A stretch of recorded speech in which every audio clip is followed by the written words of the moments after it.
প্রশংসা আল্লাহ সুবহানাহু ওয়া তাআলার, যিনি আমাদেরকে সুস্থ রেখে মহান হুকুম পবিত্র জুমার নামাজ আদায় করার জন্য এই পৃথিবীর সর্বশ্রেষ্ঠ জায়গা মসজিদ এখানে আসার বসার তৌফিক দিয়েছেন। এজন্য আমরা শুকরিয়া আদায় করি, আলহামদুলিল্লাহ। আজকে আমি দিনের দাওয়াত বিষয়ে কিছু কথা বলব। দাওয়াত দিনের একটি গুরুত্বপূর্ণ একটি অংশ। তাবলিগ জামাতের ভাইয়েরা বলেন যে দাওয়াত থাকবে তো দিন থাকবে, দাওয়াত থাকবে না তো দিন থাকবে না। দাওয়াত খুব গুরুত্বপূর্ণ একটা জিনিস। তো তার আগে ইনস্ট্যান্ট আমার একটা হাদিসের কথা মনে পড়ল। আল্লাহ রসুল সাল্লাল্লাহু আলাইহি ওয়াসাল্লাম বললেন, ওয়ালা তাদাবারু ওয়ালা তাহাসাদু ওয়াকুনু ইবাদাল্লাহি ইখওয়ানা। আল্লাহ রসুল সাল্লাল্লাহু আলাইহি ওয়াসাল্লাম তার দরদি উম্মতদেরকে উদ্দেশ্য করে বলতেছেন, ও আমার উম্মতেরা, ওয়ালা তাদাবারু ওয়ালা তাহাসাদু, তোমরা একে অপরের মারামারি করো না, একে অপরের সাথে হিংসা বিদ্বেষ করো না। ওয়াকুনু ইবাদাল্লাহি ইখওয়ানা, তোমরা পরস্পর ভাই ভাই হয়ে যাও। আল্লাহর রাসূল সাল্লাল্লাহু আলাইহি ওয়াসাল্লাম তার উম্মতদেরকে বলতেছেন, ও উম্মতেরা, তোমরা মারামারি করো না, কাটাকাটি করো না, হিংসা বিদ্বেষ করো না, তোমরা পরস্পর ভাই ভাই হয়ে যাও, একসাথে মিলেমিশে চলো, মিলেমিশে খাবার খাও, মিলেমিশে চলো, হিংসা বিদ্বেষ করো না, মারামারি করো না, হানাহানি করো না, এক রুজু তোমরা এক হয়ে যাও। আল্লাহ সুবহানাহু ওয়া তাআলা এই এক হওয়ার বিষয়ে অনেক কোরআনে আয়াত বলেছেন। তোমরা সবাই একত্রিতভাবে আল্লাহর রুজুকে আঁকড়ে ধরো, এইভাবে অনেক নির্দেশ দিয়েছেন আল্লাহ সুবহানাহু ওয়া তাআলা। তার প্রিয় হাবিব সাল্লাল্লাহু আলাইহি ওয়াসাল্লাম অসংখ্যভাবে বলছেন, দরদ দিয়ে বলছেন, মায়া করে বলতেছেন, ও আমার উম্মতেরা, তোমরা পৃথক হইও না, এক হয়ে যাও, মারামারি হানাহারি হিংসা বিদ্বেষ করিও না। আজ বাস্তব চিত্র যদি আমরা দেখি, সামান্য কিছু উদ্দেশ্য করিয়া নিজের সামান্য অনেক ঘটনা দেখেছি, মাত্র একটি টাকার জন্য ভাই ভাই মারামারি করে, এক বিঘাত সম্পত্তির জন্য মারামারি করে, সামান্য তুচ্ছ বিষয়ের উপরে মারামারি করে। কারোর সন্তানকে কারোর অন্য কোনো মুরব্বী যদি বলে, যদি ধমক দিয়ে থেকে শাসন স্বরূপ, ওই একটা অজুহাতই যথেষ্ট, মারামারি হানাহানি এমনকি মার্ডার পর্যন্ত হয়ে যায়। যখন এই অবস্থায় হয়ে যায়, ফেরেশতারা তখন ফেরেশতারা মনে মনে করে, আল্লাহর রাসূল কিভাবে উম্মতদেরকে এক হওয়ার কথা বলেছিলেন, আর এরা কি করতেছে? এই মারামারি দেখলে শয়তান খুব খুশি হয়, আল্লাহ বেজার হয়ে যায়। মারামারি দেখলে শয়তান খুশি হয়ে যায় আর আল্লাহ বেজার হয়ে যায়। আসলে এটা উদ্দেশ্য না। আমরা নিজের স্বার্থ ত্যাগ করব, তারপর মারামারি করব না।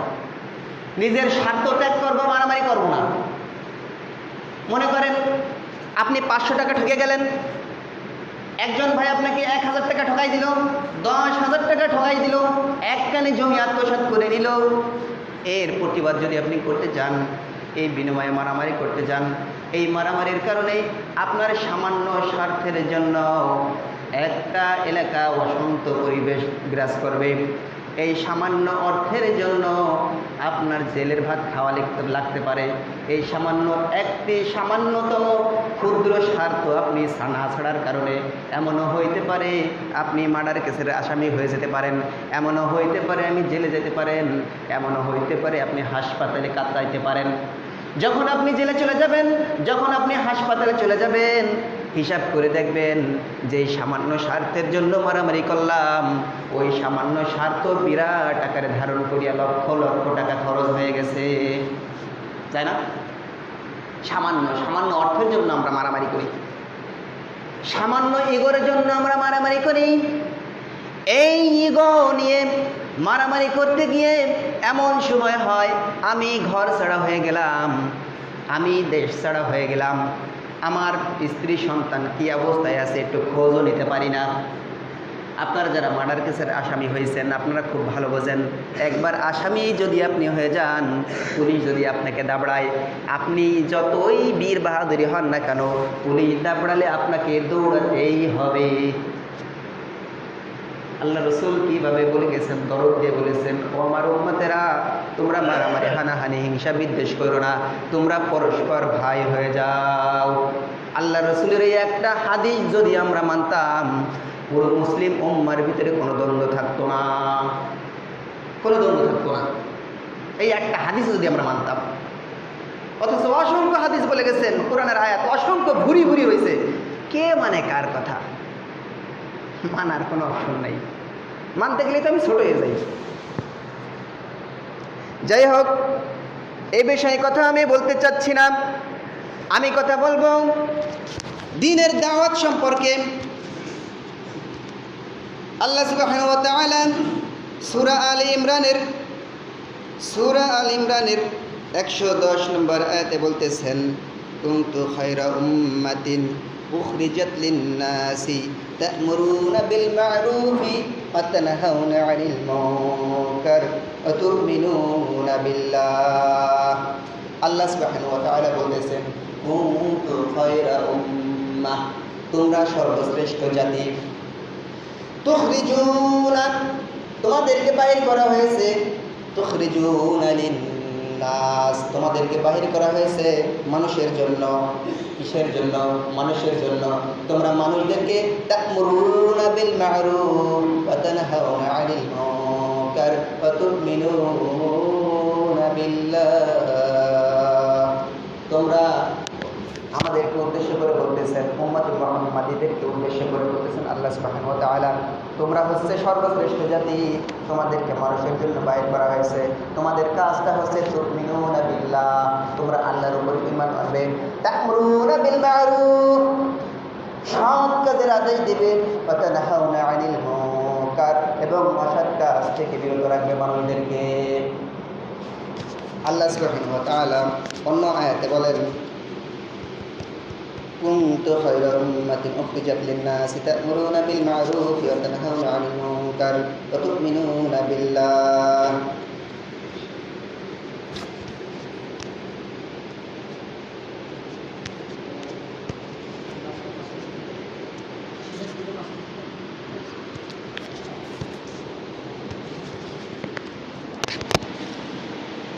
আল্লাহ সুবহানাহু ওয়া তাআলা আমাদেরকে দুটি কাজের কথা বললেন, একটা হচ্ছে সৎ কাজের আদেশ দেওয়ার কথা, আরেকটা হচ্ছে অন্যায় কাজের বাধা প্রদান করার কথা।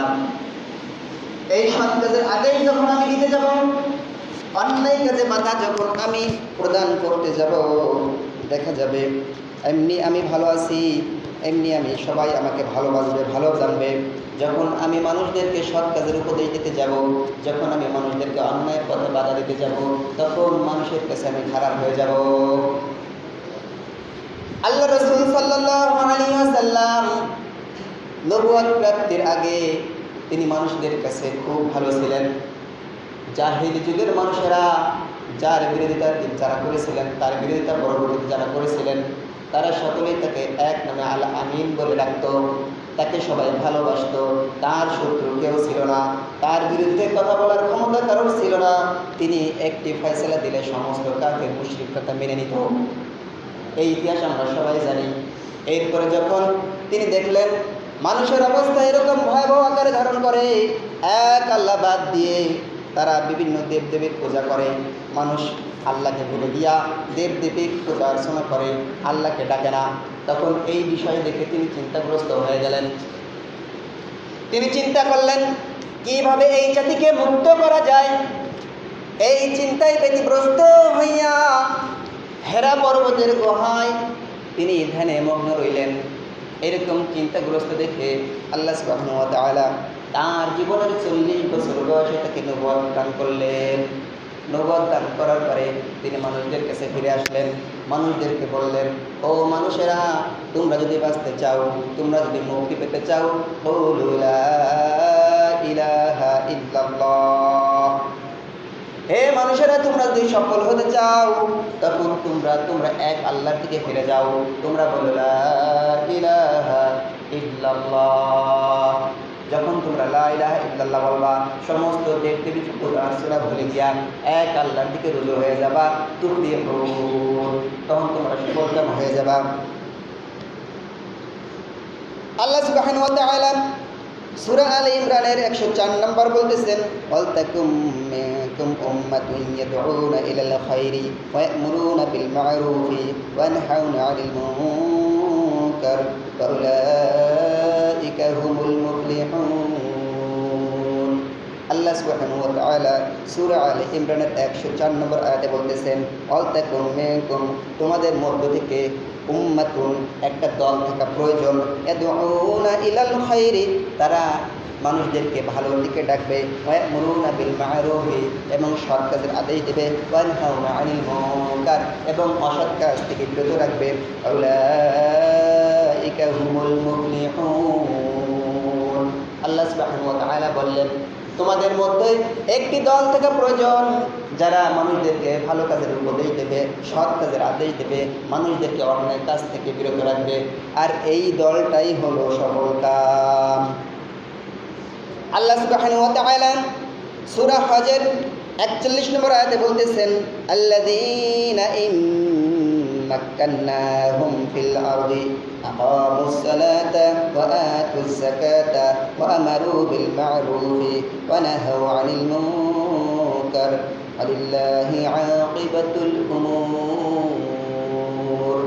আল্লাহ সুবহানাহু ওয়া তাআলা বলতেছেন, আল্লাযীনা ইম্মাক্কান্নাহুম, তারা সেই রকম জাতি যারা ইম্মাক্কান্নাহুম ফিল আরদ, যদি তাদেরকে দুনিয়ায় ক্ষমতা দান করা হয়, তারা এমন একটি দল হবে, যখন তাদেরকে এই পৃথিবীতে ক্ষমতা দান করা হবে, তাদের কাজ হবে কয়েকটা।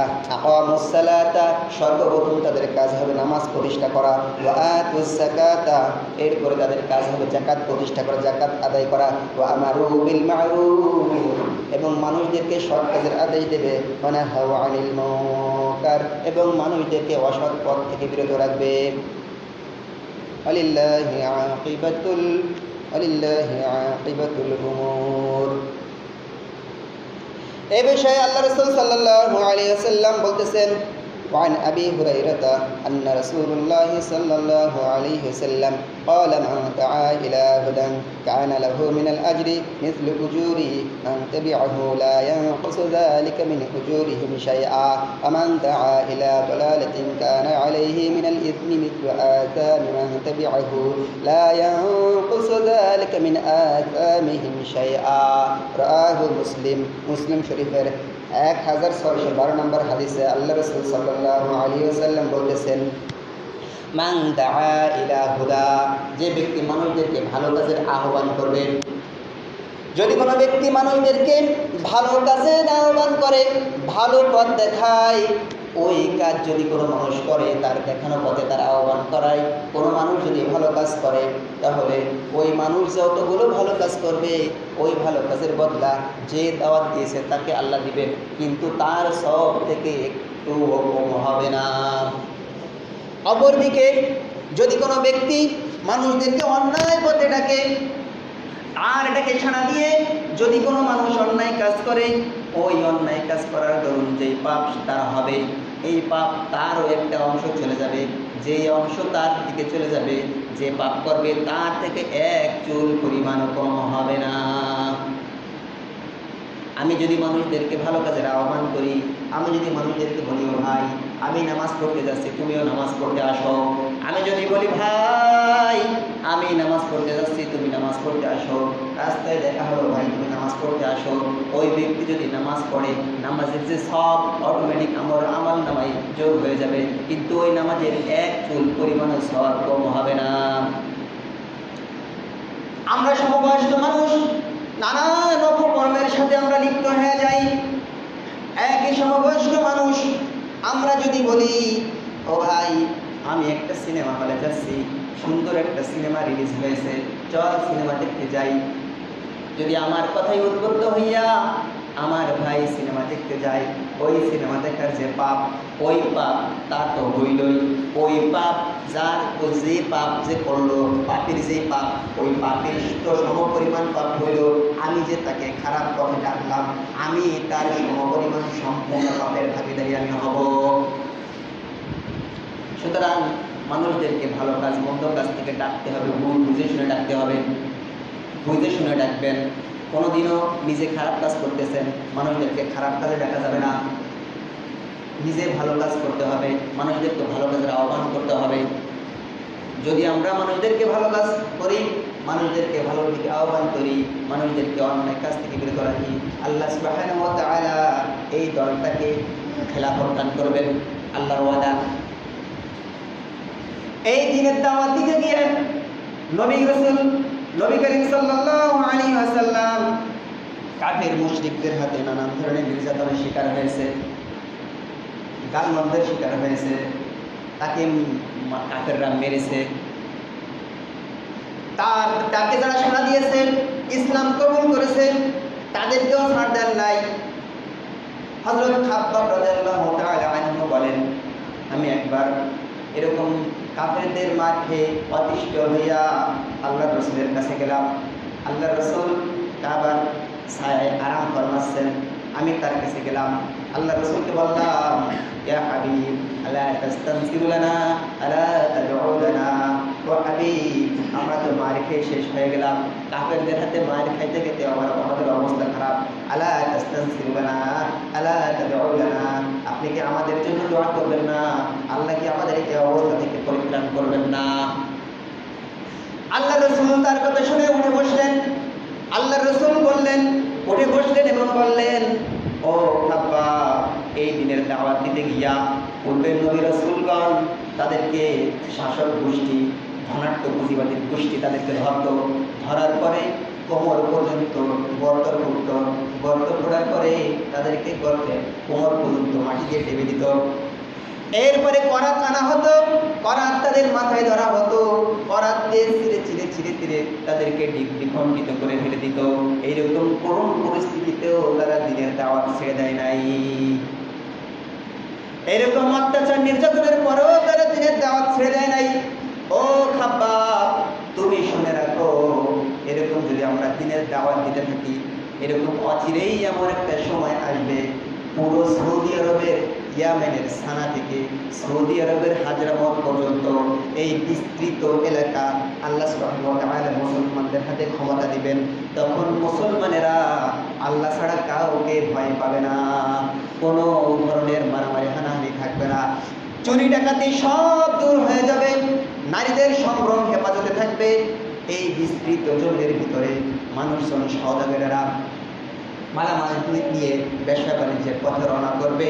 কোনো ডাকাতের ভয় থাকবে না, কোনো মানুষের ভয় থাকবে না। মানুষের ভিতরে শুধু একটা ভয় থাকবে, তারা একমাত্র আল্লাহকে ছাড়া কাউকে ভয় পাবে না। নারী, সতী সত্যি নারী, সুন্দরী নারী, রূপবতী নারী, তারা রাস্তা দিয়ে একাকী চলাফেরা করবে। কোনো মানুষ, কোনো পুরুষ তাদের দিকে বদ নজর দেওয়ার কোনো সাহস পাবে না। তারা একমাত্র আল্লাহকে ভয় করবে। তো খাব্বাব, তুমি ধৈর্য ধারণ করো, দিনের দাওয়াত দিতে থাকো, এর ফলাফল স্বরূপ আল্লাহ সুবহানাহু ওয়া তাআলা মুসলমানদেরকে রাজত্ব প্রদান করবেন। যদি আমরা দিনের দাওয়াত দিতে থাকি, ভালো কাজের আদেশ করতে থাকি, অসৎ কাজ থেকে দূরে রাখতে পারি, একনিষ্ঠভাবে আল্লাহর দিনের দাওয়াত দিতে পারি, আল্লাহ সুবহানাহু ওয়া তাআলা খুশি হইয়া মুসলমানদেরকে খেলাফত দান করবেন। যখন খেলাফত হয়ে যাবে, কোরআনের রাজ কায়েম হয়ে যাবে, তখন মানুষের ভিতর থেকে সমস্ত ভয় ভীতি দূর হয়ে যাবে, চুরি বন্ধ হয়ে যাবে, হত্যা বন্ধ হয়ে যাবে, ধর্ষণ বন্ধ হয়ে যাবে, ঘুষ বন্ধ হয়ে যাবে, মারামারি হানাহানি সব বন্ধ হইয়া গিয়া একটা শান্তিপূর্ণ সমাজ প্রতিষ্ঠিত হয়ে যাবে। যদি আমরা দাওয়াত ছেড়ে দিই, এগুলো কি হবে? এই শান্তিপূর্ণ সমাজ গঠনের জন্য দাওয়াত একটি গুরুত্বপূর্ণ ভূমিকা পালন করে। দাওয়াত যদি আমরা ছেড়ে দেই, মানুষের ভিতরে যদি আল্লাহর কথা ভুলে যায়, মানুষ এই দিন কোরআন সম্পর্কে, কোরআনের ভিতরে যে কি আছে, এইগুলো যদি মানুষদেরকে আমরা না জানাই, নামাজ পড়লে কি হবে, এইগুলো যদি আমরা মানুষদেরকে না জানাই, মানুষ যদি না বোঝে আমাদের ডাকে কেন তারা সাড়া দিবে? আল্লাহ সুবহানাহু ওয়া তাআলা বলতেছেন ওয়াযাক্কির ফাইন্না যিকরা তানফাউল মুমিনিন। তোমরা বেশি বেশি উপদেশ দিতে থাকো, মানুষদেরকে বেশি বেশি উপদেশ দিতে থাকো। অনেক সময় মানুষ বলে আরে এগুলো তো শোনা কথা, কি করে একই কথা বারবার বারবার বলে। আসলে কথাটা ভুল। আল্লাহ সুবহানাহু ওয়া তাআলা বলতেছেন ওয়াযাক্কির ফাইন্না যিকরা তানফাউল মুমিনিন। তোমরা মুমিনদেরকে উপদেশ দিতে থাকো, উপদেশ দিতে থাকো। এই উপদেশে মুমিনদের অনেক কল্যাণ হবে, উপকার হবে। যদি আমরা উপদেশ বন্ধ করে দেই, এই কল্যাণ থেকে আমরা মাহরুম হয়ে যাব। উপদেশ দিতে থাকতে হবে। উপদেশ দিলে শান্তিপূর্ণ সমাজ হবে। মানুষদেরকে দিনের দাওয়াত দিলে সমাজটা শান্তিপূর্ণ হয়ে যাবে, দেশে শান্তি আসবে, মানুষের ভিতরে মিল মহব্বত সৃষ্টি হয়ে যাবে। আমরা কি সবাই কথা দিতে পারি যে আমরা দিনের দাওয়াত দিব, অন্তত নামাজের দাওয়াত দিব? এই দিনের দাওয়াত দিতে গিয়া আল্লাহর রাসূল আবু জাহেলের কাছে চলে গেছে। আবু জাহেলের কাছে দিনের দাওয়াত নিয়ে গেছে। বলছেন চাচাজি আপনি কলেমা পড়েন, লা ইলাহা ইল্লাল্লাহ আপনি পড়েন, আপনি সফল কাম হয়ে যাবেন। তার লা ইলাহা ইল্লাল্লাহ দাওয়াত শুনে আল্লাহ রসুলের গলায় গামছা কাছে দিয়ে তাকে হেসড়ে টান মারছে। টান দেওয়ার পরে আল্লাহ রসুল পড়ে গেছেন, জমিনে আছাড় খেয়ে পড়ে গেছেন। আল্লাহ রসুল পড়ে গেছেন। আল্লাহ রসুল কান্না করতে করতে তার হুজরায় ফিরে আসলেন। এই খবর শুনলেন তার চাচা হামজা। এই সম্পর্কে আমরা সবাই জানি। হামজা আসছেন, আসার পরে আল্লাহর হাবিবের কাছে আসছেন। সাথে সাথে চলে গেছেন আবু জাহেলের কাছে। তিনি গেছিলেন শিকারে। শিকারের ধনুক দিয়ে আবু জাহেলের মাথায় আঘাত করে আবু জাহেলের মাথাটা ফাটায় দিয়ে আল্লাহ রসুলের কাছে আসছেন। আল্লাহ রসুলের কাছে এসে বললেন ভাতিজা তোমাকে আবু জাহেল মেরেছে, এই জন্য আবু জাহেলের মাথাটা আমি ফাটায় দিয়ে আসছি, তুমি খুশি হয়ে যাও। আল্লাহ রসুল সাল্লাল্লাহু আলাইহি ওয়াসাল্লাম চাচা হামজার কথায় খুশি হতে পারলেন না। তিনি বললেন চাচাজি কার মাথা ফাটাইছো এইটা বলে আমাকে খুশি করতে পারবেন না। হামজা বললেন ও ভাতিজা তাহলে তুমি কি বলে খুশি হবে? ভাতিজা বললেন আল্লাহ রাসূল বললেন চাচা আপনি যদি ঈমানের কালেমা লা ইলাহা ইল্লাল্লাহ পড়েন তাহলেই আমি খুশি হব। চাচা হামজা বুঝতে পারলেন, বললেন ভাতিজা তুমি কোনো সাধারণ মানুষ নও। তুমি যদি সাধারণ মানুষ হতে প্রতিশোধে বিশ্বাসী হইতে, তুমি প্রতিশোধে বিশ্বাসী হও নাই। তুমি অবশ্যই আল্লাহর নবী। তুমি আমাকে ঈমানের কালেমা পড়াই দাও লা ইলাহা ইল্লাল্লাহু মুহাম্মাদুর রাসূলুল্লাহ। জিকির করি লা ইলাহা ইল্লাল্লাহ লা ইলাহা ইল্লাল্লাহ লা ইলাহা ইল্লাল্লাহ লা ইলাহা ইল্লাল্লাহ লা ইলাহা ইল্লাল্লাহ মুহাম্মাদুর রাসূলুল্লাহ। আল্লাহ আল্লাহ কে মুবারক নাম হে, अल्लाह अल्लाह क्या मुबारक काम है। ला इलाहा इल्लल्लाह ला इलाहा इल्लल्लाह।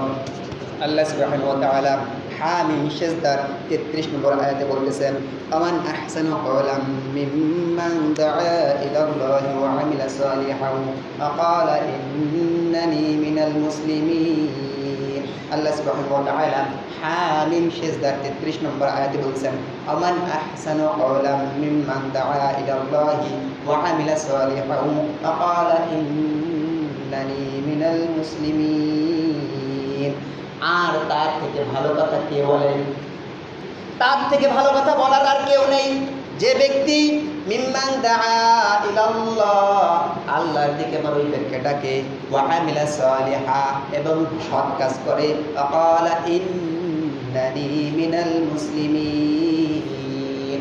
ওই ধরনের ব্যক্তি, যে ব্যক্তি দ্বীনের দাওয়াত দেয়, আল্লাহর দিকে মানুষের আহ্বান করে এবং বলে সৎ কাজ করে এবং বলে আমি মুসলমান, ওই ধরনের মানুষের থেকে সত্যবাদী মানুষ আর এই পৃথিবীতে নাই। আল্লাহ সুবহানাহু ওয়া তাআলা তারপরে রাতে বলতেছেন ওয়ালা তাস্তাউল হাসানাতু ওয়ালাস সাইয়্যাহ ইদফা বিল্লাতী হিয়া আহসানু ফাইযাল্লাযী বাইনাকা ওয়া বাইনাহু আদাওয়াতুন কাআন্নাহু ওয়ালিয়্যুন হামীম। আল্লাহ সুবহানাহু ওয়া তাআলা বলতেছেন ওয়ালা তাস্তাউল হাসানাতু ওয়ালাস সাইয়্যাহ, ভালো কাজ এবং মন্দ কাজ কোনোদিনও সমান হইতে পারে না। ইদফা বিল্লাতী হিয়া আহসানু, এটাকে তোমরা মন্দ কাজকে ভালো কাজকে মন্দ কাজকে ভালো দিয়ে পরিবর্তন করে দাও। ফাইযাল্লাযী বাইনাকা ওয়া বাইনাহু আদাওয়াতুন, যদি তোমরা মন্দটাকে ভালো দিয়ে প্রতিষ্ঠাতা করো, তারপরে তোমরা দেখবা তোমরা একে অপরের প্রতি যদি শত্রুতা হয়, বাইনাকা বাইনাহু আদাওয়াতুন, তোমাদের একে অপরের মধ্যে যদি শত্রুতা হয়, আদাওয়াতুন কান্নাহু ওয়ালিয়্যুন হামীম। এই আয়াতের ব্যাখ্যায় অনেকগুলো কথা আছে। আল্লাহ সুবহানাহু ওয়া তাআলা বলতেছেন ভালো মন্দ কোনোদিনই সমান হইতে পারবে না। মন্দকে তোমরা ভালো দ্বারা প্রতিষ্ঠিত করো, যদি তোমরা মন্দের বিপরীতে মানুষের মন্দ আচরণের বিপরীতে ভালো আচরণ তোমরা করো, তাহলে তোমাদের মধ্যে যে শত্রুতা, ওই শত্রুতা দূর হয়ে যাবে।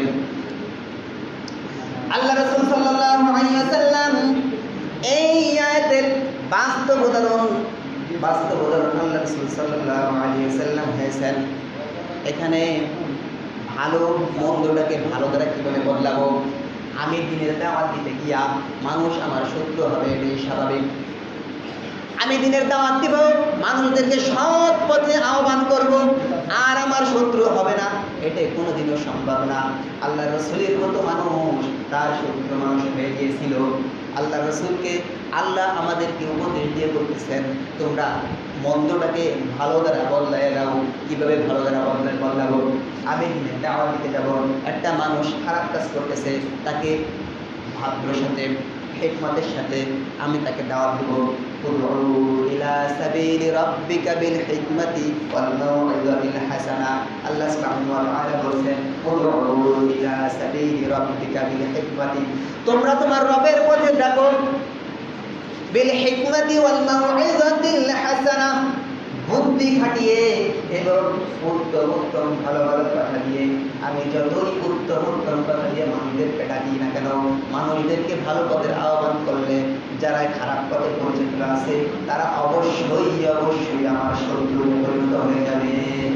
100% হবে। যেরকম আল্লাহ রাসূলের হয়েছে, ওই কথা স্মরণ করে দিয়ে আল্লাহ সুবহানাহু ওয়া তাআলা বলতেছেন ইদফা বিল্লাতী হিয়া আহসান, তোমরা এই মানুষদের কাছে দাওয়াত দিবা, দাওয়াতের বিপরীতে মানুষ তোমাকে গালমন্দ করবে, মানুষ তোমাকে মারবে, এর বিপরীতে তুমি তাকে গালমন্দ করো না, এর বিপরীতে তুমি তাকে মাইরো না, এর বিপরীতে তুমি তাদের সাথে মারামারি করো না।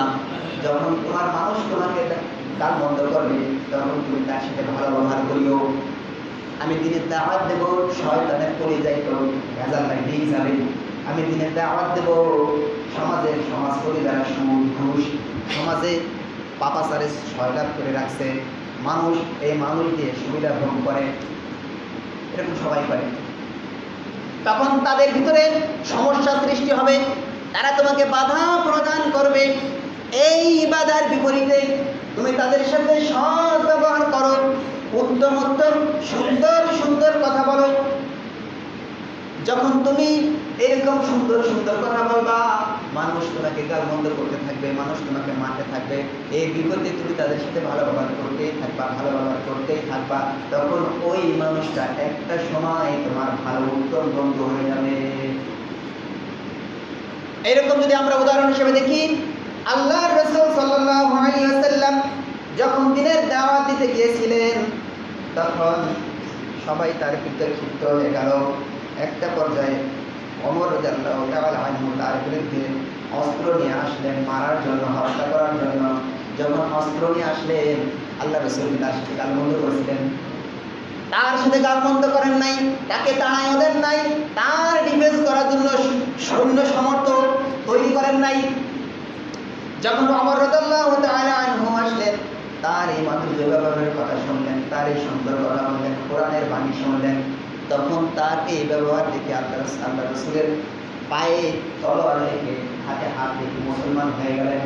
তখন ওমর রাদিয়াল্লাহু তাআলা আনহু আল্লাহর রাসূলকে বললেন, আমাকে মানে কালিমা পড়াই দেন, লা ইলাহা ইল্লাল্লাহু মুহাম্মাদুর রাসূলুল্লাহ।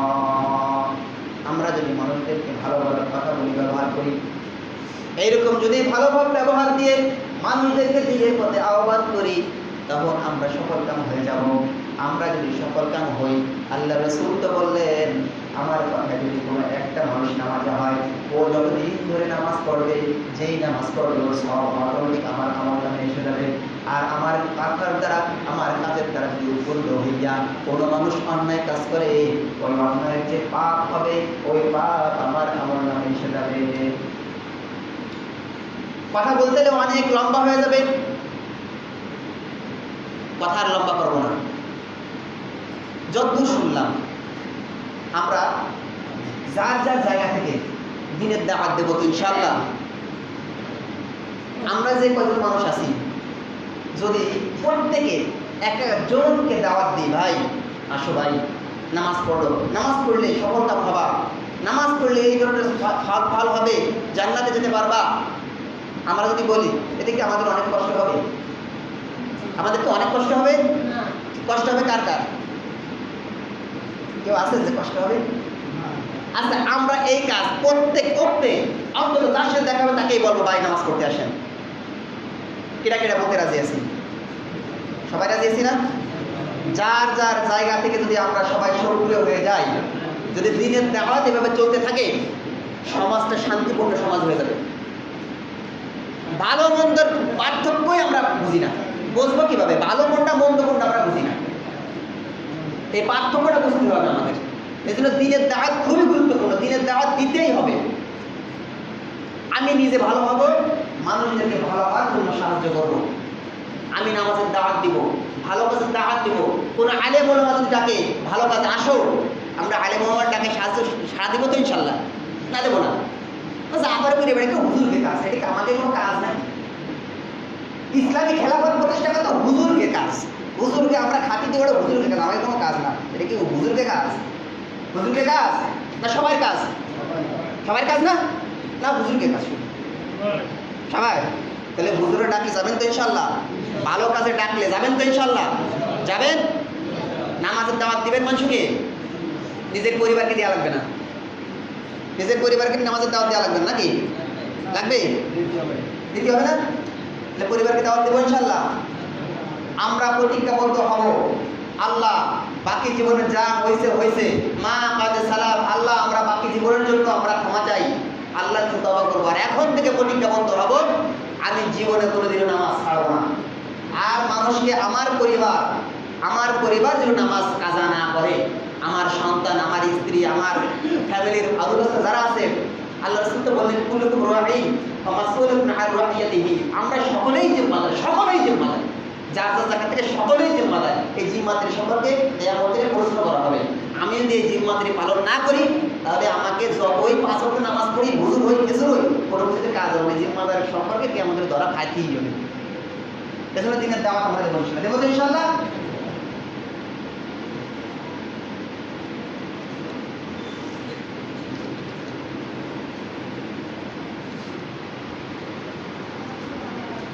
আসসালামু আলাইকুম ওয়া রাহমাতুল্লাহ।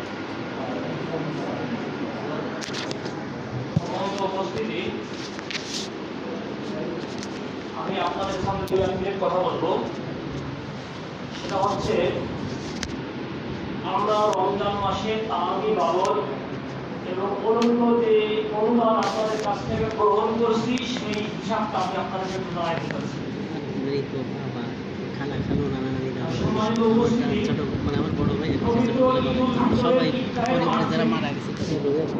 আমাদের এই মসজিদ বাবদ আদায় হয়েছে ৩,৯৪০ টাকা। এই মসজিদ বাবদ ৩,৯৪০ টাকা। আমাদের মাদ্রাসা বাবদ আদায় হয়েছে ২২৮২ টাকা।